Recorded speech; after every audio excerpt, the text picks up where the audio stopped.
ವೀಕ್ಷಕರೇ ನಮಸ್ಕಾರ. Udupi recipes YouTube ಚಾನಲ್ಗೆ ನಿಮಗೆಲ್ಲರಿಗೂ ಸ್ವಾಗತ. ದಪ್ಪ ಅವಲಕ್ಕಿಯನ್ನು ಬಳಸಿ ಬೇರೆ ಬೇರೆ ತರಹದ ತಿಂಡಿಯನ್ನು ನೀವೆಲ್ಲ ಮಾಡಿರ್ತೀರಾ. ಇವತ್ತು ಹೊಸ ರುಚಿ ಹೇಗೆ ಮಾಡೋದು ಅಂತ ತೋರಿಸ್ತೀನಿ. ನಾನಿಲ್ಲಿ 2 ಕಪ್ನಷ್ಟು ದಪ್ಪ ಅವಲಕ್ಕಿಯನ್ನು ತಗೊಂಡಿದ್ದೀನಿ.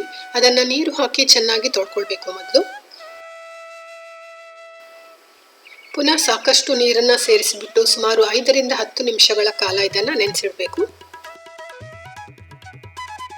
ತಲಾ 1/4 ಕಪ್ನಷ್ಟು ತೊಗರಿಬೇಳೆ ಹಾಗೂ ಹೆಸರು ಬೇಳೆಯನ್ನು ನಾನು 1 ಗಂಟೆಗಿಂತ ಮುಂಚೆ ನೆನೆಸಿಟ್ಟಿದ್ದೆ.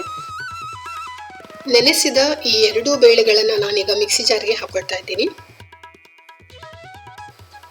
ಇದರ ಜೊತೆಗೆ ಸುಮಾರು 2 ಇಂಚಿನಷ್ಟು ಶುಂಠಿ, 2 ಹಸಿಮೆಣಸಿನಕಾಯಿ, 1 ಕೆಂಪು ಮೆಣಸಿನಕಾಯಿ, ಅರ್ಧ ಕಪ್ನಷ್ಟು ತೆಂಗಿನ ತುರಿ ಹಾಗೂ ಸ್ವಲ್ಪ ಕೊತ್ತಂಬರಿ ಸೊಪ್ಪನ್ನು ಸೇರಿಸ್ಕೊಳ್ತಾ ಇದ್ದೀನಿ. ನೀರನ್ನು ಸೇರಿಸದೆ ಇದೆಲ್ಲವನ್ನು ತರಿತರಿಯಾಗಿ ರುಬ್ಕೊಳ್ಬೇಕು.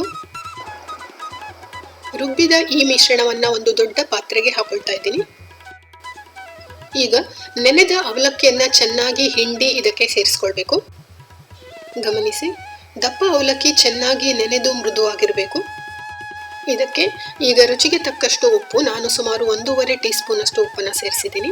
ಚೆನ್ನಾಗಿ ಕತ್ತರಿಸಿದ ಕೊತ್ತಂಬರಿ ಸೊಪ್ಪು ಹಾಗೂ ಚೆನ್ನಾಗಿ ಕತ್ತರಿಸಿದ ಸಬ್ಬಸಿಗೆ ಸೊಪ್ಪನ್ನು ಸೇರಿಸ್ಕೊಳ್ತಾ ಇದ್ದೀನಿ.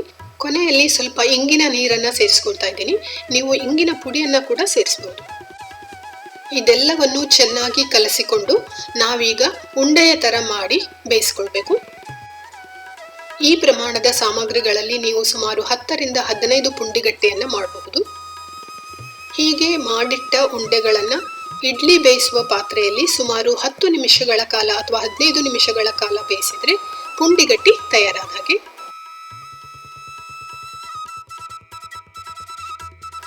ನೋಡಿ, 10 ನಿಮಿಷ ಬೆಂದ ಈ ಪುಂಡಿಗಟ್ಟಿ ಪರಿಮಳಭರಿತವಾಗಿದೆ, ಮೃದುವಾಗಿದೆ ಹಾಗೂ ಖಾರವಾದ ಕಾಯಿ ಚಟ್ನಿ ಜೊತೆ ತುಂಬ ರುಚಿಯಾಗಿರುತ್ತೆ.